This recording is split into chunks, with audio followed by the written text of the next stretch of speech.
Welcome back to EDH Deck Building. I'm your host Demo, and this is 10 cards you should be playing in your Commander decks, part 3. So these are all just cards. If you haven't seen my other videos, it's just suggestions. Some cards that I think are just good and could go in any deck. Some cards that are specifically for a certain commander. So with that in mind, Divine Presence I think should go in every Zur deck. This could probably go in a few decks. In Zur in particular, you know, it's a 3-mana enchantment, so you can go get it with him, right? A lot of people, what they'll do with Zur is he'll attack, and the first thing they'll go get is some sort of protection, some sort of thing that keeps him from dying. I like this one because if a source would deal 4 or more damage to a permanent or player, so permanent being Zur, that source deals 3 damage to that permanent or player. So nothing can deal more than 3 damage when this is in play. This is a really powerful card. If someone casts the Blasphemous Act, it's only going to deal 3 damage to each creature, not 13. If you're playing any deck where you have small creatures, your creatures aren't going to be dealing more than 3 damage anyway. So this isn't going to hurt you, right? If you're playing any sort of a white weenie deck, this is going to hurt you not at all. Whereas your opponent, if they have, I mean, just think about it.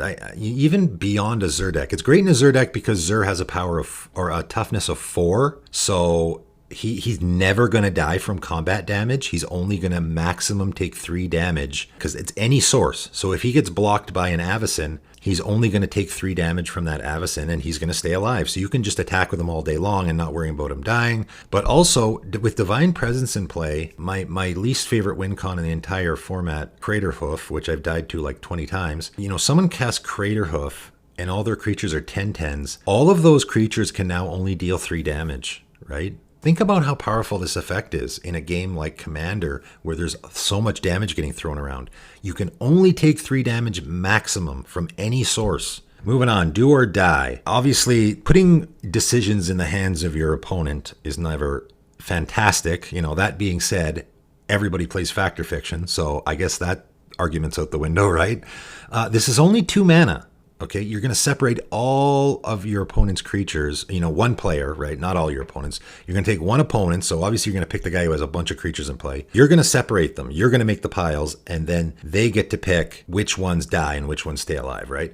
So it's only 2 mana, right? So if you think about, if your opponent has a creature on board, like say their commander, they want their commander to stay alive. You cast this, you put the commander in one pile, all the other creatures in the other pile. So you're basically killing all of their other creatures. Or maybe they really want those creatures, so they let their commander die, right? This is sort of like with Fact or Fiction, where you look at the top 5 cards, they show it to you, and there's the one card in there that you really don't want them to have.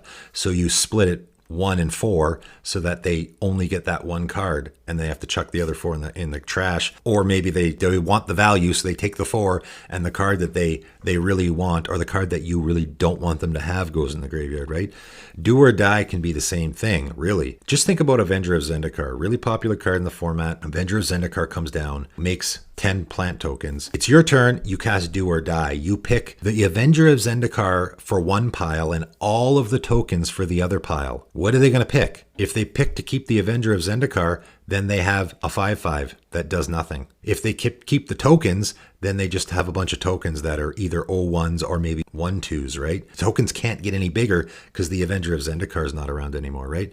So this is a card that can really shake up some games, I think. I like it a lot. Next up, Earnest Fellowship. I mean, this one's pretty obvious. You know, again, another card I've never ever seen before, ever in a game. I didn't even know it existed. This just gives if you're playing a 5-color commander, this gives your commander protection from everything, right? Not protection from everything necessarily, protection from every color. Even in like an Atraxa deck, you know, if you're playing an Atraxa deck, everyone wants to kill your Atraxa. Giving it protection from 4 colors, that's pretty good, right? You're going to definitely increase the chances that it stays alive. All right, this next one is a spicy one. Coming in at number 4, it's Earthlink. I'm not a huge fan of the strategy, that the direction this is going. However, if somebody did this in a game, I wouldn't have a problem with it. Just making somebody sacrifice a land one at a time, not so bad, I think. I don't consider this mass land destruction. However, this card is so powerful that you could build an entire deck around it, okay?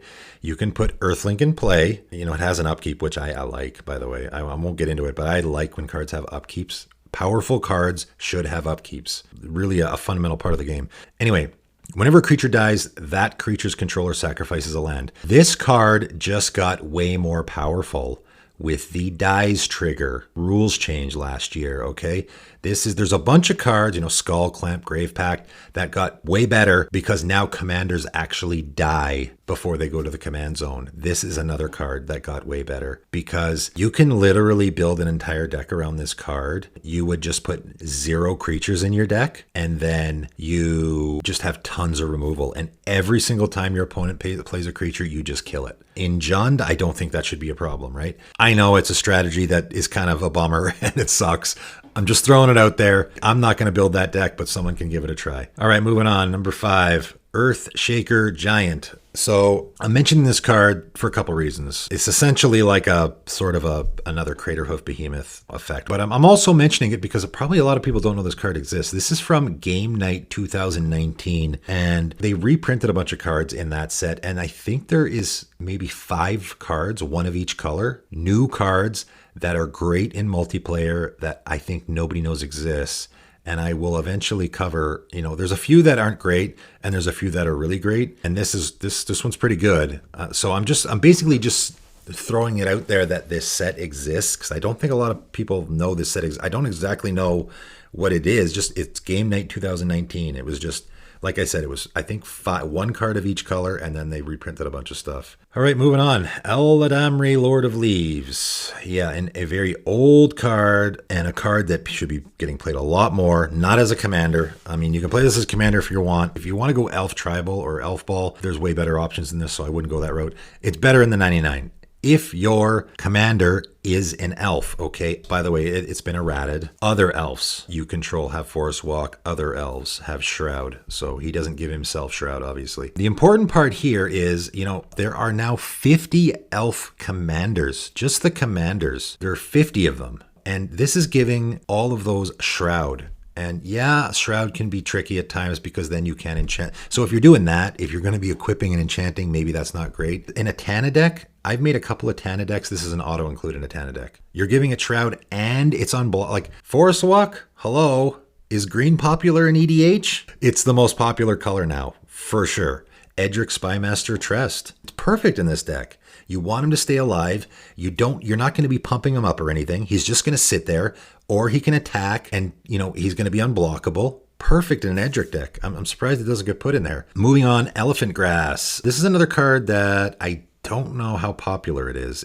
I don't see it much. So I don't know if people are playing it or not. It is just straight up better than Propaganda or Ghostly Prison, I think. It does have a cumulative upkeep, but if you're going to be sitting back for a while, I mean, it only costs 1. Black creatures can't attack you, period. And then any non-black, so non-black creatures, it becomes a Ghostly Prison, right? Just a great card. I don't know if people know it exists or not, right? All right, moving on. Elfheim Sanctuary. This is a card that looks very underwhelming. I mean, it can be okay. In green, usually you're not getting mana screwed anyway. If you need a land, you don't have to worry about drawing one off the top. You just go get one and then skip your draw. So you just basically are getting a land whenever you need one. So that's pretty good.